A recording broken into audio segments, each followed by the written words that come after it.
Okay, so thank you for coming to my so-called talk. So you're recording, right?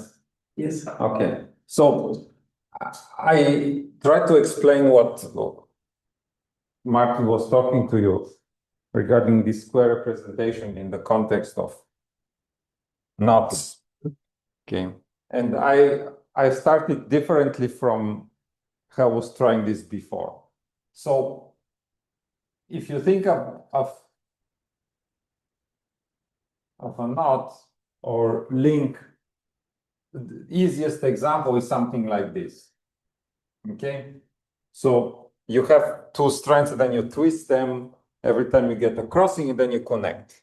Okay, now you can do this in this example. You have 1, 2, 3, 4 crossings. Okay, and so you can do this even or odd number. Okay, so now we can do this 1, 2, 3, and there is a little bit of a difference. When you do this for even number, then you see that the left strand goes to the left, right? And the right strand goes to the right.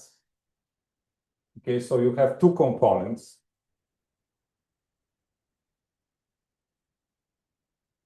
Right? So you have two circles embedded, where when you do this for an odd number, then the left goes to the right, and then everything gets connected to itself. So the one component.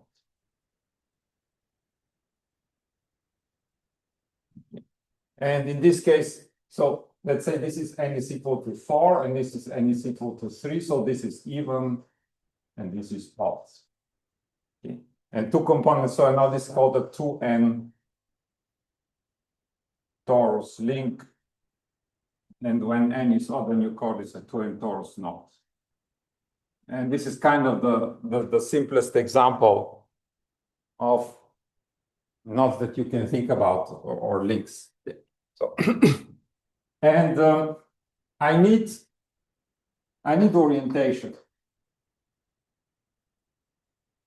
So orientation means I put an arrow on the components, and the arrow, I want the arrow to always, let's say, on both strands to go up, in order not to mess this up too much. So I put orientation to go up. Okay.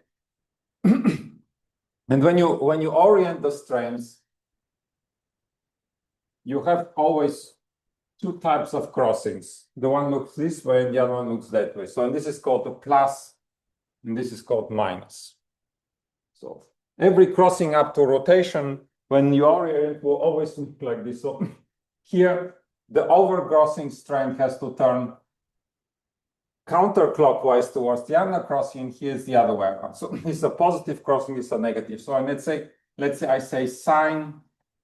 So when this is a crossing C1 and C2, let's say sine of C1 is +1, and sine of C2 is equal to -1. So this means every time you have an orientation, you have a sign. This is, I call this the skein sign.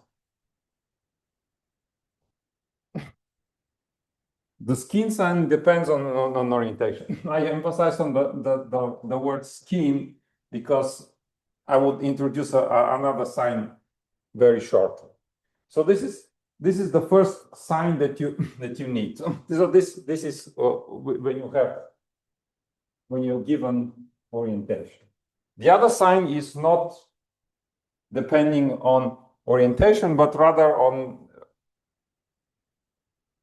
when you have a checkerboard color. So I take a diagram. Let's say I have a knot diagram, like, and now I do not need actually the orientation on. I don't need arrows so on the strands, and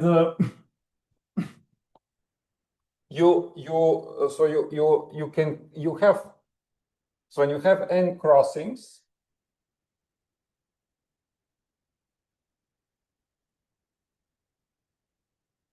the plane is divided into n plus 2 regions. It has 1, 2, 3 crossings. You have 1, 2, 3, 4, 5 regions. So the number of regions is always the crossings plus 2. Okay. So now you introduce what I call the checkerboard color.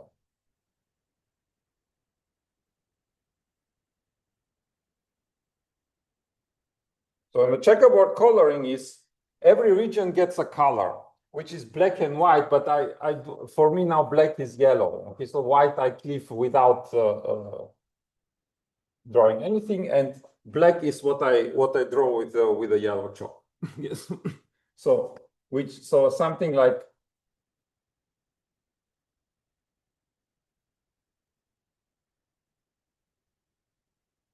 so it is, you can think of it as a map from the set of regions to black and white, and the condition is that whenever you have two regions meeting by an edge, okay, they get opposite colors. So this means that exactly two of the four corners of a crossing are colored, the one with the one color, and the other two corners are colored with the other color. Okay, so this is what is called the checkerboard color. And you obviously have two choices. So you have two checkerboard colorings, yeah, because you can simply switch the black and the white.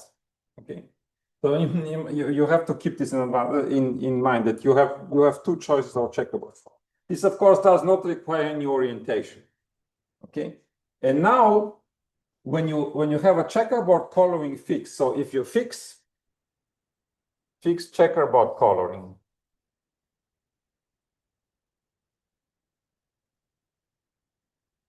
so if you fix the checkerboard coloring, then crossings can also appear in two shapes with the colored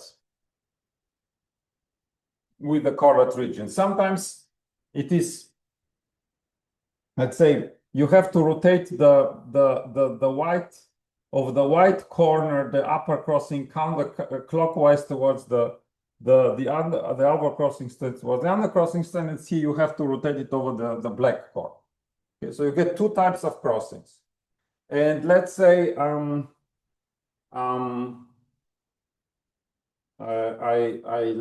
like this to be, so I like this to be plus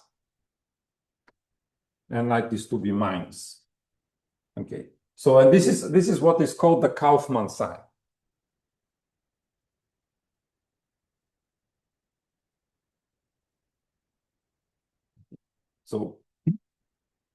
So crossings get also another type of sign when a checkerboard coloring is just called the Kaufman sign, and then let me call this maybe kappa. So say kappa of C1 is equal to +1, and kappa of C2 is equal to -1.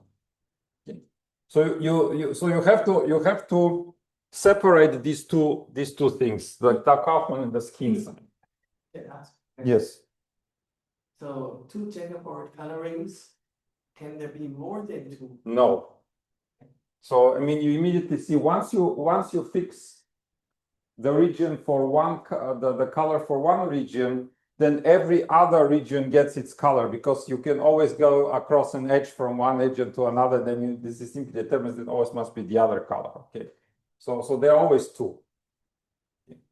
Let's say if the diagram is connected, I mean, not to make this too complicated, but for our purposes, we can connect the diagrams, and then so they're always two colors. So you have a Skin sign and a Kaufman sign. And now to relate this to what I was talking to you, like, I don't know, 10 days ago, so 11 days ago. So then you can build a checkerboard graph.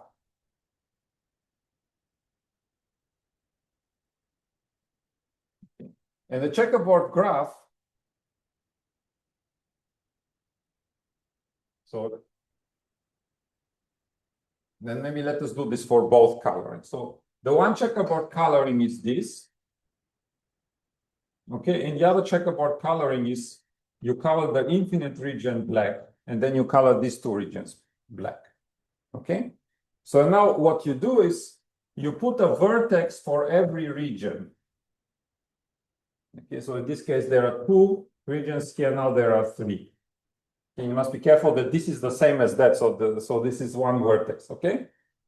And whenever you have two regions meeting at the crossing, you make an edge between the vertex of the one region vertex to the other. So because they meet here, I do like this, they meet here, I do like this, and meet here, I do like this. So I get a graph that looks like that.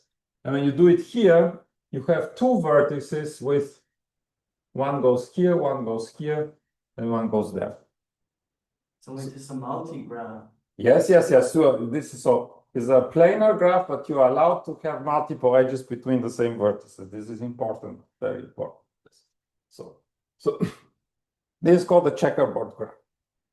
Okay, and now you can also attach to every edge the Kaufman sign. So you see here these edges are positive according to this rule because they look like this. So if you rotate this by 45 degrees counterclockwise, you get this. Did I did this wrongly? I have to do it the other way around, just the way. Seems right to me. No. Yeah, right. So I rotated this way. Yes. So it's plus, and these things become minus. So this is like this, and when you switch the color, then the sign of the edges switches. So okay. So this is called the checkerboard graph. So you have now a graph with edges which are marked plus and minus. Okay. And now I explained to you. One second. Let me take. No, you can't. I think later when you should cut out some yes. So okay. So okay. So now this relates a little bit to what I was telling to you 10 days ago. So you have a planar graph with plus minus. Okay. So now I explained to you how to build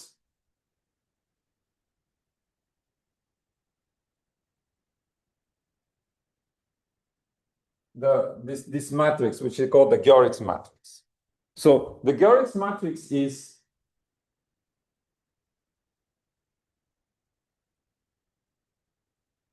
so if you have so let me maybe use the same color. So if you have a positive edge between I and J, okay, then you put a matrix here which is 1, 1, minus 1, minus 1. Okay, and then and when you have a negative edge between I and J, then you put the matrix the other way around. So it is minus 1, minus 1, minus 1, minus 1, 1, and everything else is 0. And I explained it a little bit differently, but if you think about it, the way that you use the summation is exactly this, like element-wise. I mean, for every negative edge between vertex I and J, in row and I and J, the element you get minus 1. Okay. So this is called the Goeritz matrix, and so now maybe I'm not sure I said this, but obviously when you do it like this, then the row and column sum is always 0. So the matrix is not regular, and you delete one row and column.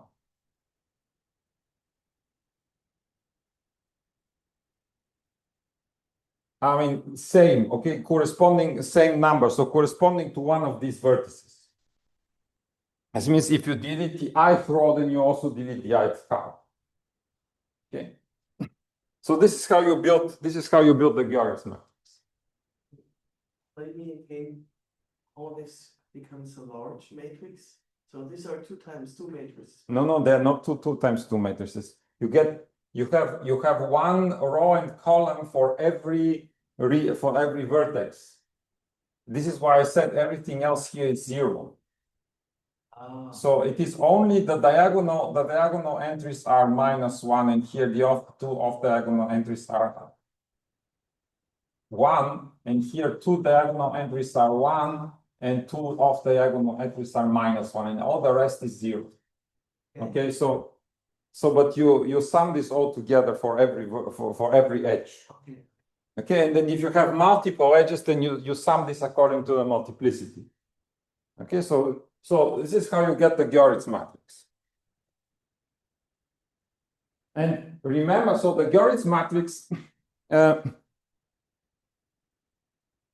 for one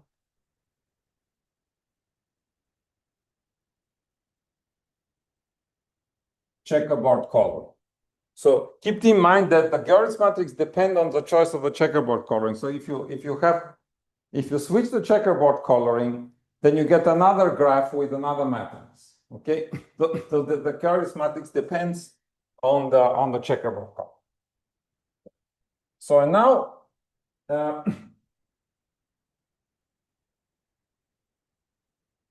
and remember this. So the question is now which row and column you should delete, but you will see later that it doesn't really matter for what I'm discussing. It doesn't really matter. So basically, this gives you a lattice in Z something, and the lattice does not depend on which row and column you delete because the sum is they're all equivalent up to matrix transformation. So And how about switching to the other checkerboard? yeah, well, this is important. Okay, now I will talk about this. So let me explain first the Gordon-Liederland formula for the signature. So there's something that you can compute from a diagram, which is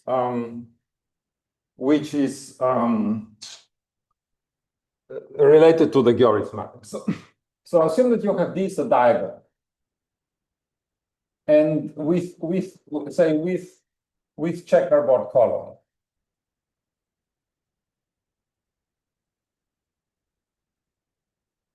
Okay, and then I define sigma of D.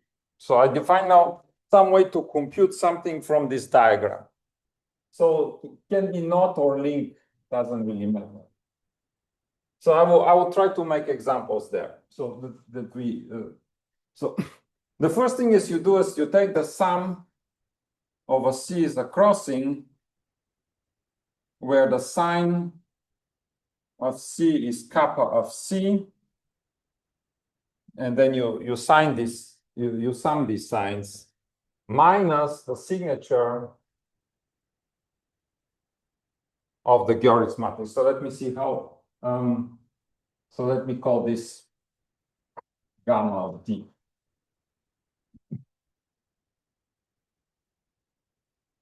So one more time. You take this Goeritz matrix with one row and column deleted. It doesn't really matter which one. Okay. So the matrix this is a real symmetric matrix. So it has a signature. This means it has positive eigenvalues and negative eigenvalues. And this is what I'm writing here. Okay, so this is the signature of this positive, of this symmetric integer matrix. You need some time to process. So K of C is. This is the Kaufman sign, which is here. So you need an oriented diagram. So you need orientation. When you have an orientation, you have a skein sign. So this is the skein sign, and this is the Kaufman sign. So you have, and this is why I said that you should separate these two signs, because there are two different concepts of assigning a sign to the cross. This depends on orientation, but it does not depend on the checkerboard coloring. This depends on the checkerboard coloring, but does not depend on the orientation. So now I want to be both to have an orientation and a checkerboard coloring. So then I have both signs, and then I look at the crossings which have the same sign according to both both coloring, I mean both concepts, and then I sign this. So this is kind of a correction term. the more important fact that was discovered by Gordon and Lieberman is that the signature can more or less be written as the signature of the Goeritz matrix. So let us make an example. Okay, so let's see if and you must be careful. There are different conventions. I think in Gordon Lieberman probably there is a minus here and a plus there. Okay, so I use this convention, but you must be careful. So when you look into their paper. So let us try this. What happens if we use this? So let's say this is I take so this is the trefoil. So 2, 3. Okay, 2, 3 torus is this not is called the trefoil, but you can also draw it. You can also draw it like this. Okay, another way of drawing. So let us try it out. So if I see if I haven't screwed it up. So okay. So what is the Goeritz matrix? Okay, and I have now two regions. Okay. And I have 3 positive crossings. So you have 3 minus 3 minus 3, 3. Okay. But as I said, you delete 1 row and 1 column. So in this particular case, let's say I delete first row or first column, it doesn't really matter. So what I get is just the matrix consisting of a single number 3. Okay. So what happens here? How does this look like? So why is this matrix only 2 times 2? Because I have only 2 black regions. So the size of the matrix before you delete the row and the column is the number of black regions, because you have 1 row and 1 column for every vertex, and the vertex is a black region. Okay. So I have 2 black regions, so there are 2 vertices. I get 2 by 2, and when I delete 1 row and 1 column, I get a 1 by 1. So let's do this. Let's do it for the 1, 2, 3.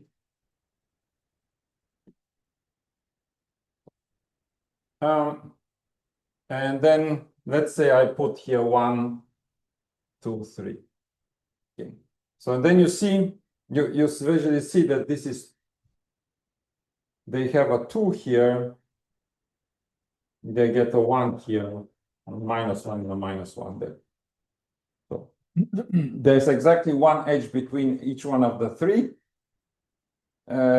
And each vertex has exactly 2 coming in. So and then I have to take it the other way around. So it's actually minus this. Because yeah, the signs are negative. So you have to take minus. And this means if you delete now a row and a column, okay, then you are left with this. So you're left with minus, so you get minus 2, 1, 1, minus 2.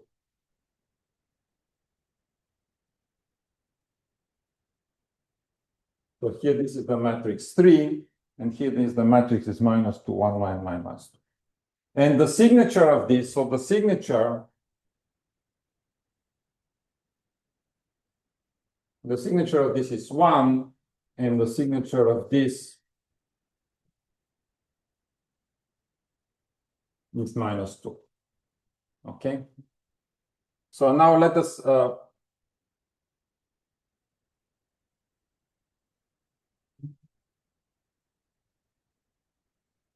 let's say I call this D1 and D2. It is the same diagram, but you can remember that we need to fix the checkerboard coloring. So I consider this as 2 separate diagrams. So now let us calculate this formula here. So what is sigma of D1? And now you see when and I orient it, so I orient it this way. So in this case, all 3 crossings are positive in the skin and in the Kaufman sense. Okay, so the sum over C, so that sigma of C above C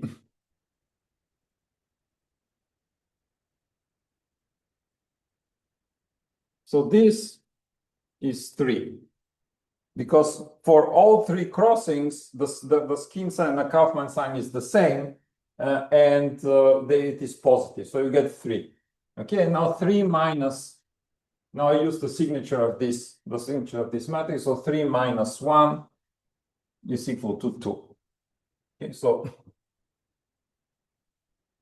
now let us do this for the other color. Okay.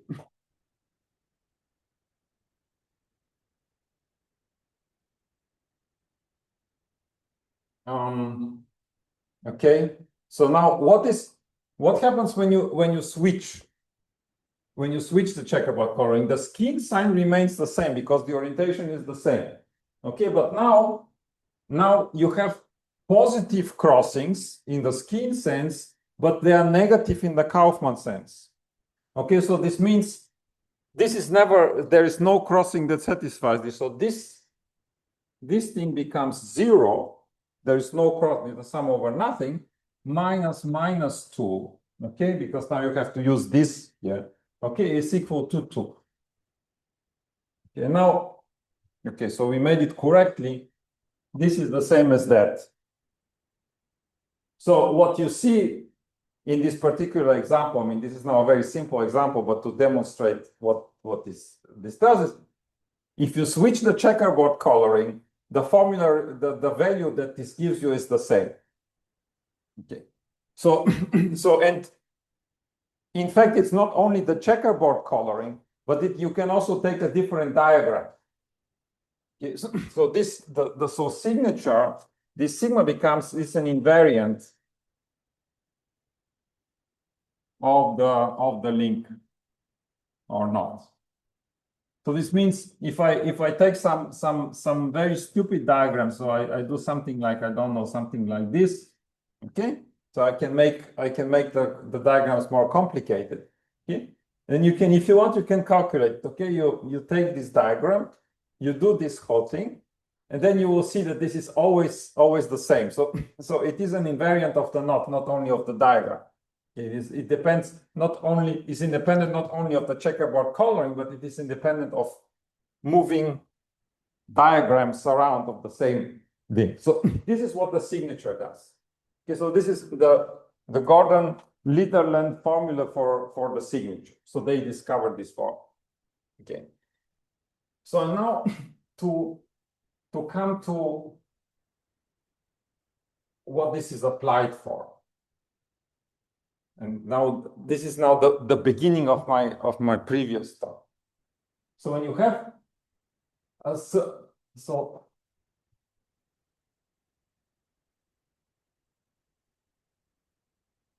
so when you have a knot in S3,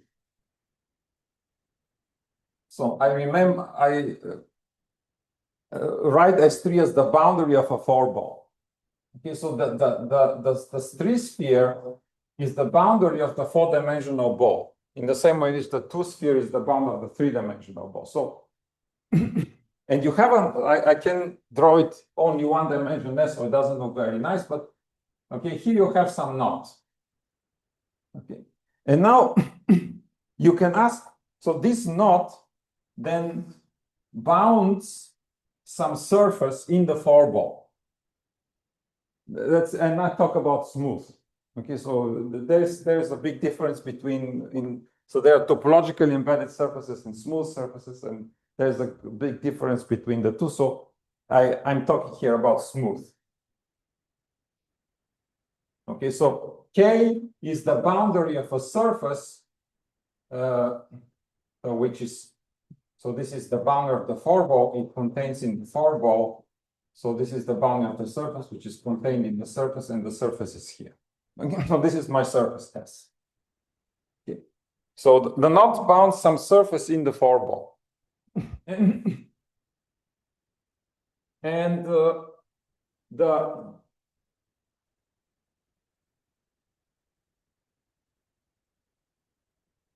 reason I got to deal with this whole thing was, so you can define the smooth 4 genus of K. So this is the smooth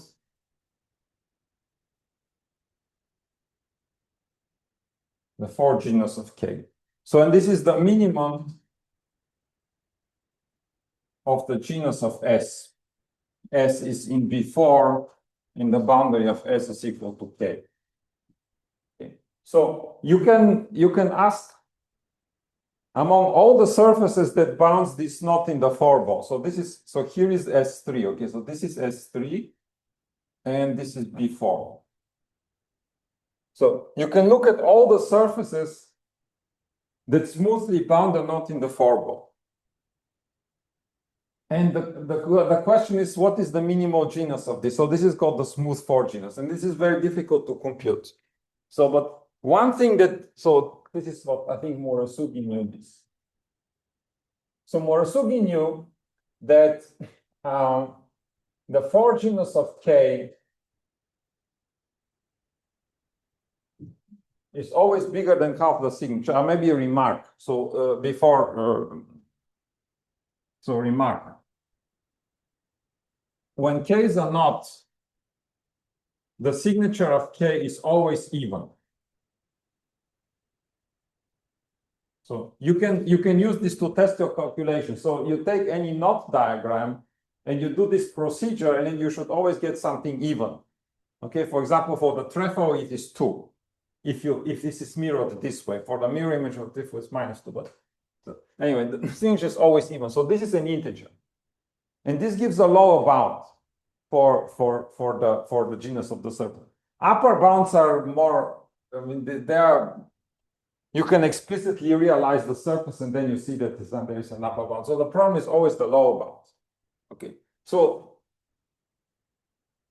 somewhere in, I think, in the 1960s, Murasugi knew that the signature gives a lower bound. Well, you can use this now to get a lower bound. But this bound is not always sharp. Okay, so and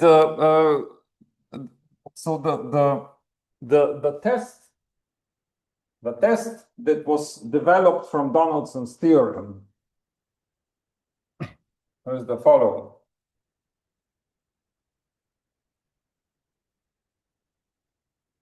So this is not Donaldson, but it's kind of a consequence of Donaldson's diagonalization theorem. So Donaldson. To be clear, this is kind of the second part of your talk. But was the first part of my previous talk.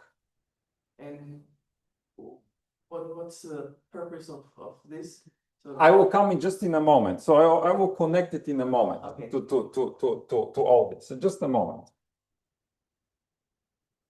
So you will see why I need why. So first of all, you obviously need to understand what is the signature in order to make sense of this.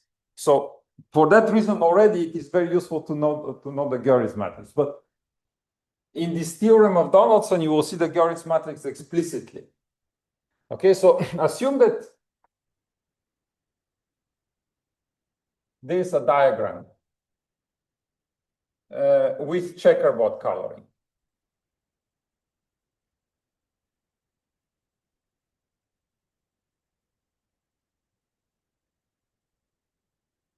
Okay.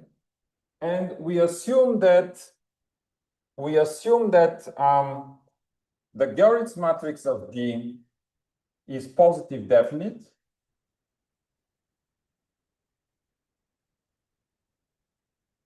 Okay. So let's say this is M by M. Okay, so this is M by M matrix. So M. So what is M? So M is 1 less than the number of black vertices, black regions of the coloring. Okay. So I assume that the matrix is positive definite, and I assume that G is not the sum of M plus sigma of D squares. Okay, in the language that you're using. I mean, this means it doesn't admit a factorization like sigma M plus sigma times M matrix, such that A transpose times A gives the Goeritz matrix. Okay, so then the 4-ball genus of K is strictly bigger than the signature of signature of K. Let's say, I'm not certain, better make this like this. So here you have you always have this opportunity to this is equal, okay? And the Donaldson theorem prohibits equality. So this means that the four genus is at least one up, okay? And this can be extremely useful in certain situations. It is only one value which is excluded, but that value to determine or not is very difficult for many knots. Okay, and this factorizability condition of the Goeritz matrix provides an obstruction to the smallest of these values. Okay, so now this is what I shouldn't explain this now. You know what this means, right? So now.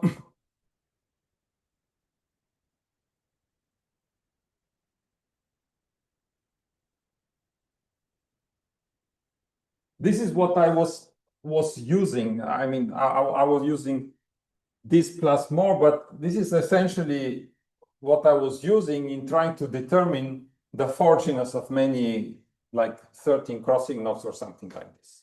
Okay, so now you must be careful. This is a condition, right? So you assume that this is positive definite, because if it is the sum of squares, it's always positive definite. It can never, so the determinant is non-zero. This is also something that, so the determinant of Goeritz, this is always odd. So when it is a knot, it's always odd. I'm talking here about,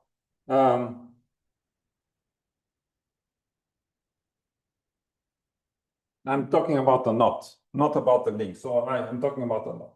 So when you have a knot, then the determinant is of the Goeritz matrix is always odd. So the matrix is always regular. Okay. So this means it can, if it is positive semi-definite, it's also positive definite. But this is a condition. Okay, this is a condition. So you have to check whether this is positive definite. Okay. Only then you can apply this criterion. And what I was doing, basically, I wrote myself a program that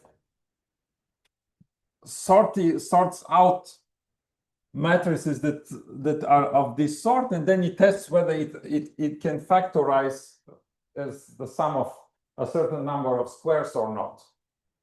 Okay, and then for a handful of diagrams, you can then use this criterion to get some results. And the question that I was, so it was already fast enough.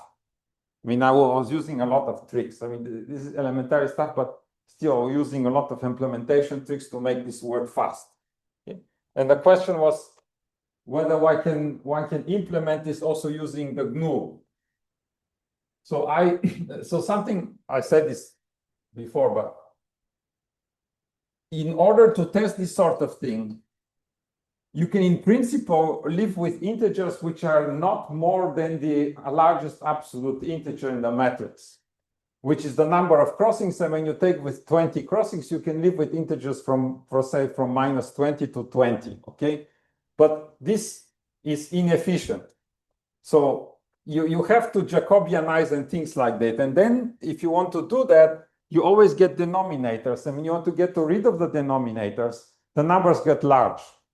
So I cannot do this reliably with some, like the integer class of C++, okay? So, when I learned C++ at the beginning, I thought that 4 billion, which is like 2 to the 32 minus 1 is a large number, but then you immediately see that for almost every meaningful application, it's absolutely nothing. So you obviously couldn't do this. And then I write already in around the year 2000 or something like this. Okay, I wrote myself a C++ class which overcomes this problem so that I can have many more, okay, like, I don't know, 10,000 digits or something, which would be enough. Okay. And my program runs with that. And then the question is, can we port this to the GNU precision library or the multi-precision? Because, for example, Jihun made so he calculated the torsion numbers from the Goeritz matrix with this, and it was much faster. And so if you could port this to the GNU library, it would be much faster. Okay, but okay, and we didn't get that far. Question is, would there be an implementation which is much better than the one that in my own? I mean, this is code from 1999 or something like that. So I still use it very successfully, but obviously there are also better things meanwhile. So this was kind of the question that I had. Let me think, is there something that I forgot to say?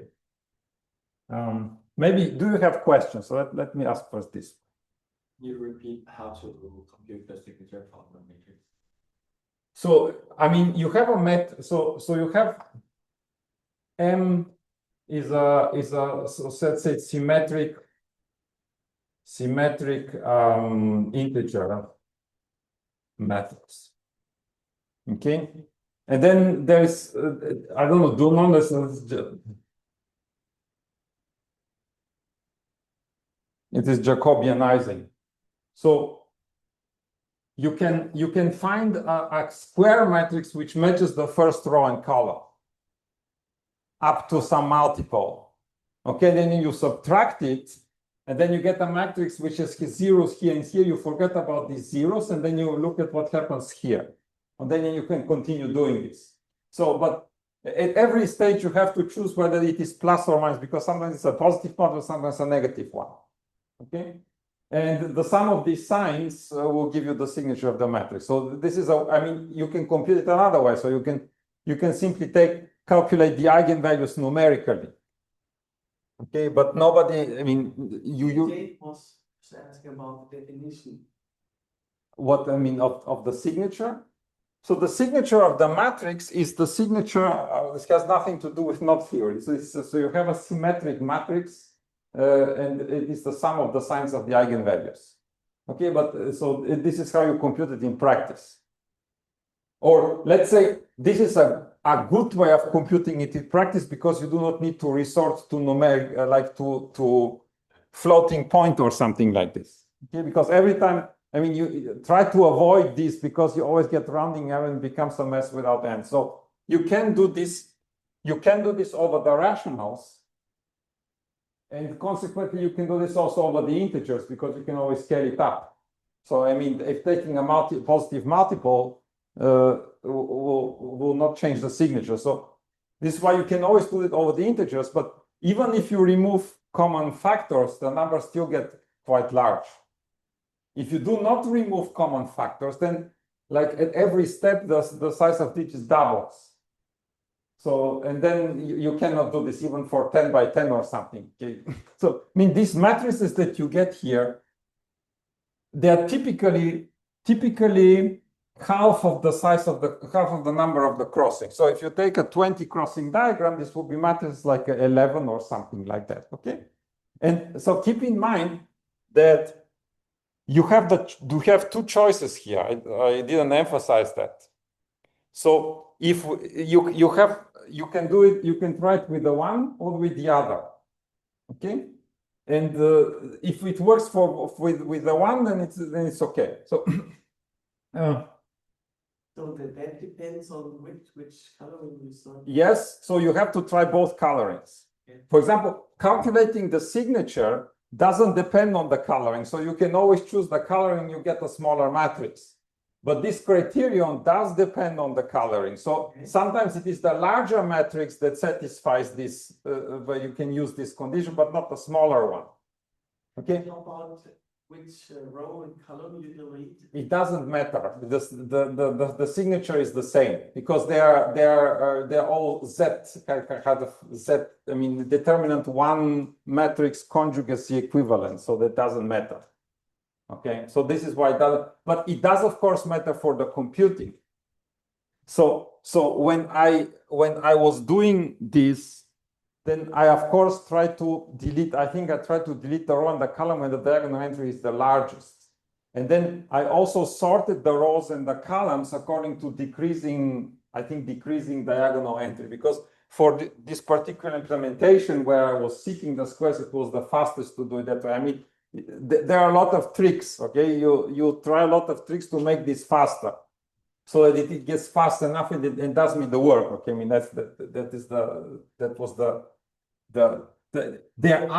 there are some packages which seem like to do this kind of thing, but the problem is if it is not a square, because when the signature is 0, then it is a square factorization. But this is only to abstract to 4 genus is equal to 0, which is okay. This is a separate story. I mean, like this. Picarillo result about Stoimenov is not slice or something. So this 4 genus 0 means slice. Okay, so you can use this as also for sliceness, but I use it for higher values, and then these matrices are not square, and then it is very difficult to find packages which perform these factorizations for non-square matrices. So and then I decided very early from the beginning that instead of wasting my time to look for packages and to install that mess, I wrote myself one from scratch. Okay, and it was working fast enough for me to do this work after some clever optimization and things like that. So this is how I computed the 4 genera. It's part of the story, but it's an essential part of the story. How I computed the 4 genera of the 13 crossing nodes. So, and the question is, I was just wondering whether this can be done faster. I mean, maybe there is also a little better implementation, and I would be wondering how much faster it goes. Okay, but I'm not sure now that my algorithm is the best. So maybe somebody something completely different idea or something.